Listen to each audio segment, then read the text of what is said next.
Seemingly, I just can't quit podcasts. They work for me at the end of a long day when I have so many things I want to discuss and no place to put them, or only one place to put them. And I've figured out a way to do all these little sound bites. I think the longest segment in this podcast is 7 minutes. Some of them are as short as 2 minutes. So let's see how this works and if you like it. Some people have asked that I do transcripts. I will try to figure out a way to do that. Currently, it is so much work that I simply can't right now. But if you like to listen to podcasts while you walk your dog or clean your house or cook or something, maybe this is a good alternative, even for those who, like me, actually prefer to read. So, on that note, let's get going. One of the things that was a hallmark of the Biden administration was his political persecution, not just his, but also the Democrats generally, political persecution of Donald Trump, a decidedly un-American practice. Now, it's important to note here that Donald Trump would have been righteous had he prosecuted Hillary for national security violations. That was not about politics. That was about the fact that Hillary very blatantly committed crimes that, had an ordinary person committed them, would have resulted in their spending the rest of their lives in jail. That's like saying, well, you robbed a bank. So it doesn't matter if you ran for president, you still robbed a bank. In this case, she robbed America of its national security. What happened with Trump is what Lavrenti Beria did under Stalin, which is show me the man and I'll show you the crime. So this was targeting where they faked up crimes to go after them. For example, the Mar-a-Lago case ignored the fact that neither the legislature nor agencies can control the president when it comes to national security. Now, keep in mind, when Hillary violated national security laws, she was no more than the Secretary of State.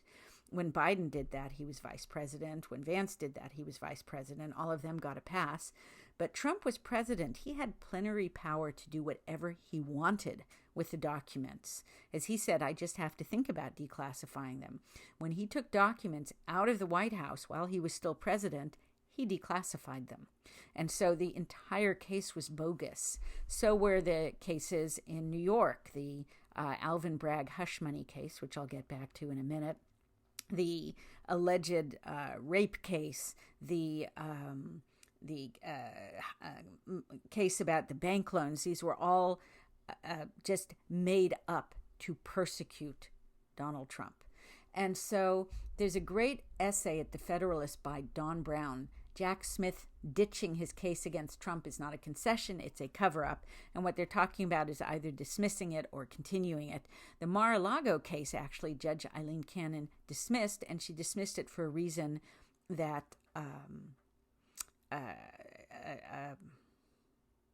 the Supreme Court raised, that Clarence Thomas, total forgetting, I can see his face in my head, Clarence Thomas raised, which is that a special prosecutor can't be appointed by the Attorney General. It is a position that Congress has to fill. So that Jack Smith was illegitimate, and if someone is illegitimate, it means that everything they do is, here's a great legal term, void ab initio, means null from the get-go. It's as if it never happened. Merely dismissing it is inadequate because that lends an imprimatur of validity to it. But what Don Brown writes, which is really interesting. Oh, and the other thing is, by dismissing it, so it keeps the shadow hanging over Trump throughout his presidency. In the same way, Juan Merchan, the guy who ruled over the very, very poorly conducted trial about hush money. That hush money case was very interesting because Trump did nothing illegal. And then the case said that by doing legal acts, he committed crimes that Bragg was not going to specify. And in fact, Bragg never did specify. Case ought to have been dismissed out of the box on the filings. Merchan did not do that. And then he kept delaying sentencing for the 39 million felonies that Trump now stands convicted of. And he did that because he was worried about the election. And now he's saying that he's maybe we'll dismiss it, but maybe he'll continue it till after Trump's presidency. So in 2029, he will sentence Trump. So those convictions will still hang over Trump's head. And that's just obscene. And that is meant to be a political cudgel. And Trump can take this all the way to the Supreme Court if necessary for a denial of his civil rights and God knows what. I'm not a criminal lawyer. I don't know the procedure. I don't know New York law, but there's something very wrong there. But what I want to get back to, because I'm digressing, sorry about that, is about Jack Smith now making noises about ditching his cases against Trump. And let me read Don Brown at length, because what he says is super important. And it's regarding the fact that Smith was not appointed by Congress, but in fact was simply appointed by Merrick Garland. There's no legal distinction between Smith's and Mueller's appointments. The Attorney General appointed them both without a specific enabling statute years after the Independent Counsel Act expired. Thomas, i.e. Clarence Thomas, underscored this, emphasizing that the Appointments Clause of the Constitution mandates specific congressional legislation to justify the appointment of such inferior officers. Congress allowed the Independent Counsel Act to expire in 1999, but it has not renewed it since. Mueller could be next in line if a federal appeals court invalidates Smith's appointment under the Appointments Clause. Defendants such as Paul Manafort, Rick Gates, General Michael Flynn, Roger Stone, George Papadopoulos, and others, all swept up in Mueller's investigation, would have grounds to vacate their convictions as the fruit of a constitutionally flawed appointment. Altogether, Mueller's Russian investigation resulted in the indictment of 34 individuals and 3 companies and multiple prosecutions. But if these convictions are based on an unconstitutional appointment, the entire operation could unravel, exposing the Russia hoax as a legacy of judicial overreach. That is huge and it is important, but if Jack Smith dismisses the cases before they can go up on appeal and have this matter decided, his constitutional regularity, as well as Robert Mueller's constitutional regularity, remains an unchallenged issue, and those convictions and prosecutions in the Russia hoax case hang in the air. So the whole thing stinks. Trump is loaded for bear. I'll keep saying that over and over. He's hit the ground running. He's appointing some incredible, aggressive, committed to liberty people. And one of the things that they need to do is a massive house cleaning in the DOJ, where apparently there is tremendous panic, as there should be. If people are just partisan hacks, they should be let go. If they engaged in blatantly illegal acts, not where you have to go find a crime, but where there were just crimes all over the place, they need to face the consequences. Until Democrats face consequences for illegal actions, there is nothing to deter them from doing it all over again. You may have heard about the FEMA worker who got fired because it turned out that she told her workers to avoid homes with Trump signs. And she has since gone public about what happened, and what she says is this was very common at FEMA.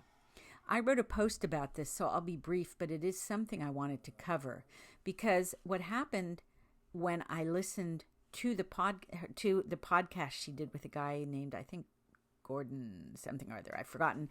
Anyway, it turns out, Roland Martin, not Gordon something or other. It turns out that she was scapegoated one way or the other, because either she was doing something that legitimately addressed concerns, or she was reflecting a completely common FEMA culture, and to make her the scapegoat really isn't fair. So what happened is that she put out instructions to people to stay safe and to seemingly avoid all homes with Trump signs. But what she said is that the policy at FEMA was that you can't specifically identify homes for people's privacy. But people fill out reports and they might say on X block or in this neighborhood, 3 people were hostile to me and they all had Trump signs. And so they start getting nervous about Trump people, and that this was the norm in FEMA, that if people are likely to be risky, FEMA doesn't approach them. For example, if they have painted purple on posts or trees, that means trespassers will be shot in some communities. Or in a neighborhood with crack houses, you really don't want to go there. What struck me, though, when I listened to her was that she didn't distinguish between a hostile work environment, her words, or uncomfortable, her word, versus dangerous. So here's the real question. Were FEMA workers deliberately avoiding places where Trump supporters were screaming at them and waving guns at them, in which case what they did was legitimate, and if a neighborhood had a lot of these people, you could assume that if 3 were hostile, the others with the Trump signs weren't going to be so friendly?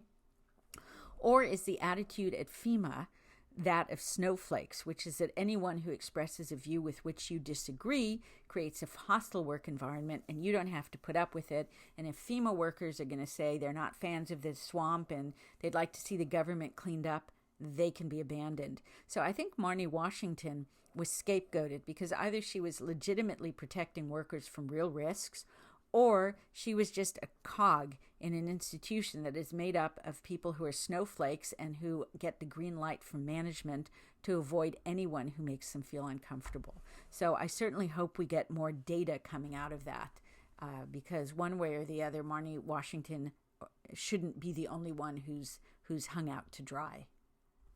One of the things that's emerged since the election is that Kamala's campaign, in addition to spending $1 billion that it did have, spent $20 million it didn't have. And a lot of that money went to entertainers. These were people who put on big shows for the crowds. And there was, as you may remember, a lot of upset that Beyonce just endorsed Kamala but didn't actually put on a show. And according to Libs of TikTok, the Harris campaign paid Megan Thee Stallion $5 million for her and her team's booty-shaking performance at a rally. And it occurred to me that they had to do this. For one thing, they were relying heavily on celebrity endorsements, and that proved not to make a difference. They also were relying on heavily on celebrities to bring crowds to the rallies because they had to compete visually with Trump's rallies, which were overpouring with people who just came to see Trump. But they knew that they couldn't get those people to Kamala. But what I was thinking about was that the prices they paid these entertainers, some of it probably went into the entertainers' pockets, but a lot went into mounting one of these shows. And that got me thinking about old-time entertainers and about modern entertainers. Bing Crosby, you could put him in front of a microphone. Don't even have to have music. He'd perform for the crowd. Ella Fitzgerald, the same. Old-time performers, they came up through vaudeville, they came up through lounge singing. They could actually perform. But modern singers are commercial products, and what they sell are these huge stadium shows. They sell big, and they don't actually have very often usable talent. Their music is auto-tuned. I don't know if you remember the Milli Vanilli scandal where it turns out they were lip-syncing. Well, a lot of them lip-sync at performances because the stadiums are so loud they can't hear what they're doing. It's actually necessary for them to lip-sync. And so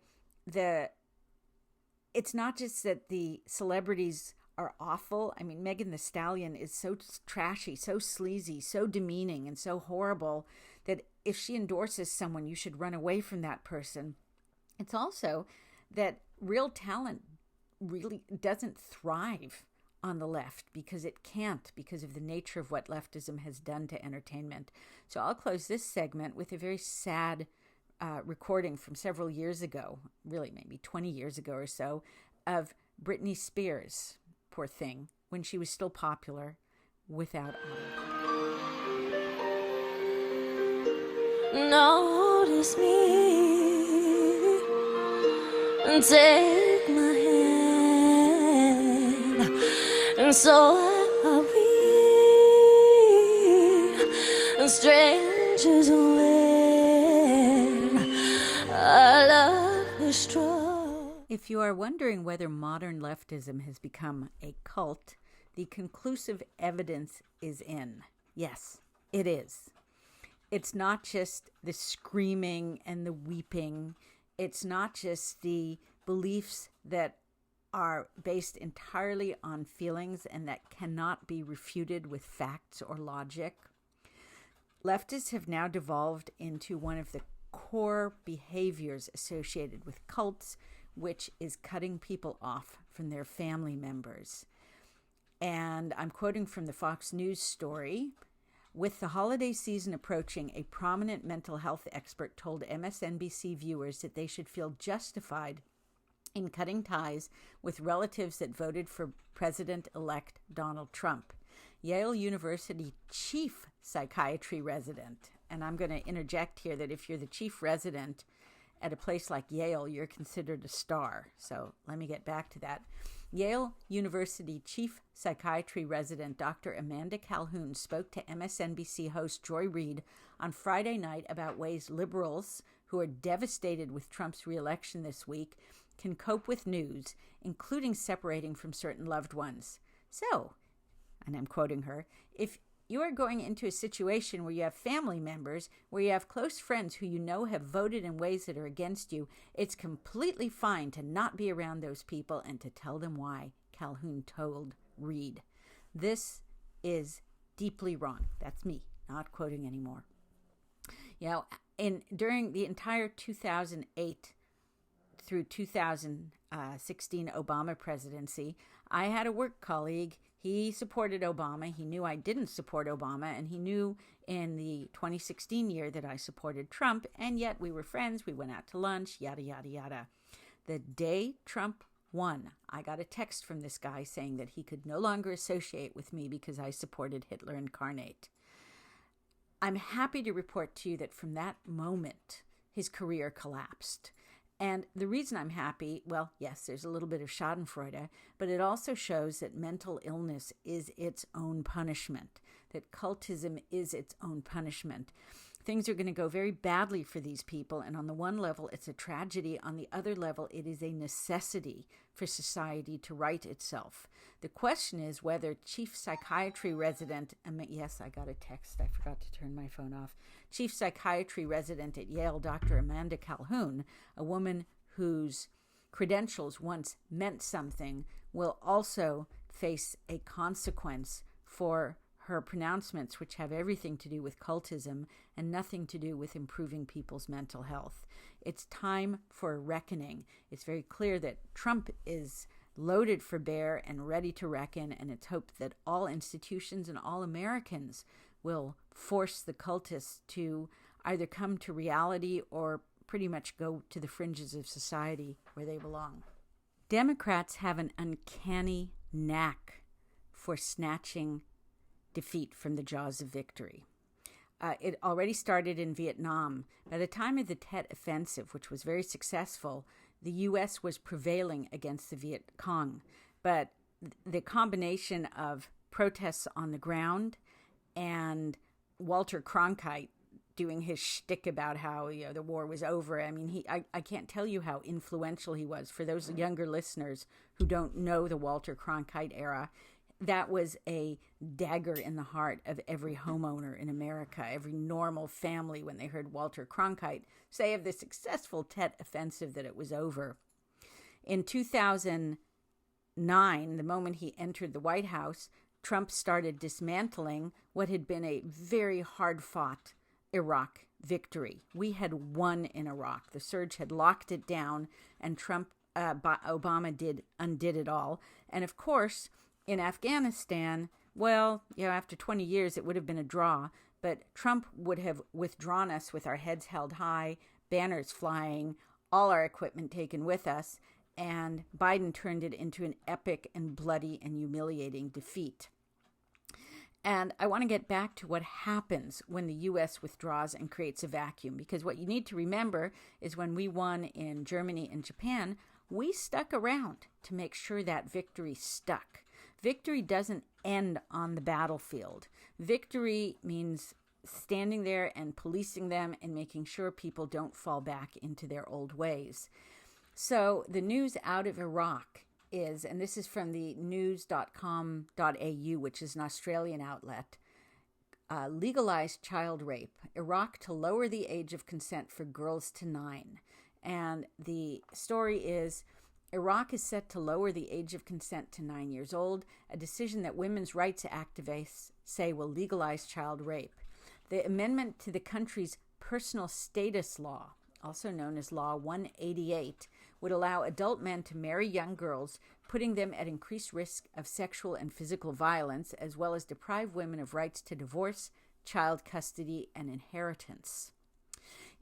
The law was actually passed in 1959 when Iraq was relatively secular, and it did give Iraqi women more rights than many in the Middle East. But now, in the vacuum that Obama created, and with Iran getting more and more of a foothold in Iraq, this is what's happening to women. And of course, when you look at it, this is what happens to women when Democrats are in charge. Obama has led to this. I mean, Obama also led to the Yazidi women being raped and enslaved. Obama has led to these 9-year-old girls being raped and enslaved under the guise of being wives. Biden took the Afghani women who had finally escaped from the servitude of radical Islam and put them right back in there. Despite the Taliban's promises to Biden, they have systematically stripped women of every single right. They're back in those full blue burqas. They're deprived of education. They're not allowed outside with men. They can't speak. They have no property. It's all over. But what you realize is that leftists have done the same thing to women at home. We can go into a long discussion about how feminism harmed women, and I'm someone who benefited from first and second wave feminism because I had a legal career, I have this career. Didn't necessarily make me happier than the alternative of purely wife and mother might have done, but I certainly got to exercise my very real verbal and analytical talents. But third wave feminism has been a disaster for women. You have only to look at leftist women and realize that they are deeply unhappy women, that they have been deprived of everything. And the other thing is the push for transgender rights has invaded women's spheres. It's deprived them of athletic opportunities. It's put them at risk of rape and sexual harassment. It's invaded their spaces. For all their talks about being the party of women, Democrats are awful for women. And all you need to do is look at what happened in Iraq to see that. It's almost impossible to say how despicable the New York Times is.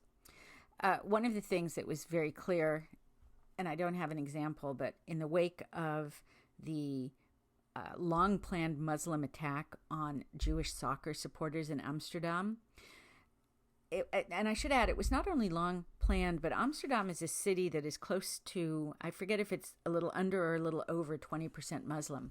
And when you have a city that has that percentage of Muslims, you start seeing Muslim violence, especially against Jews and openly devout Christians, and lawlessness. So this was completely of a piece. But what happened is that a lot of the media outlets just said Israeli soccer supporters attacked after pulling down Muslim Palestinian flags or something. So they just covered up the fact that this was a planned attack, incredibly brutal, that people were beaten into unconsciousness. So, pulling down a flag or fighting, chanting slogans, the Israeli soccer fans were not polite, and it was probably a foolish thing to do in a heavily Muslim city, but a planned attack is a pogrom, and the media hid it.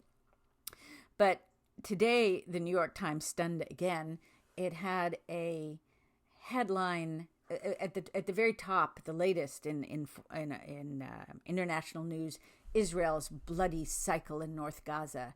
Attack, withdraw, return. Israel's bloody cycle of war in North Gaza. Subtitle: Israel said its forces has returned to northern Gaza to fight a Hamas resurgence.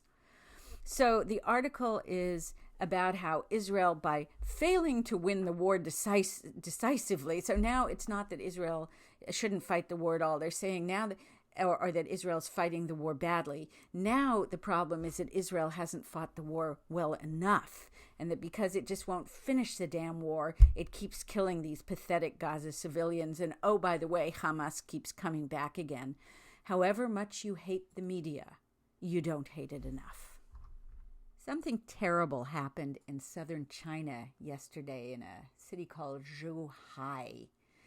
A man rammed a small vehicle into a crowd of people exercising at a sports center, and last I saw, killed at least 35. That's a tragedy. I mention it only because it stands as a counterpoint to the Democrat insistence that if you get rid of guns, you will get rid of mass murders. Certainly guns have been used in mass shootings, but humans, as they have shown for the entirety of their history, are exceptionally good at figuring out ways to kill.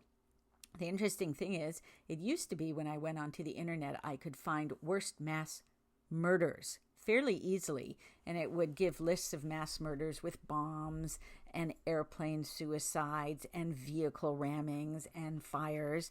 And now, page after page of worst mass shootings in the U.S. So if you ever wonder about the political bias of internet search engines, there you have it. But the important point to make also is that it's a point I've been making for years and years and years and years. No matter how many people a crazed individual can kill, no matter how many tragedies someone can do at the Pulse nightclub or whatever, there is no killer greater than a government.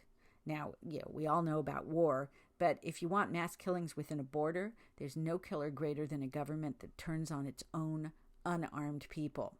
So you can look at the scale of mass shootings in America and say each is a tragedy, although many in the lineup are gang warfare, which is just simply different.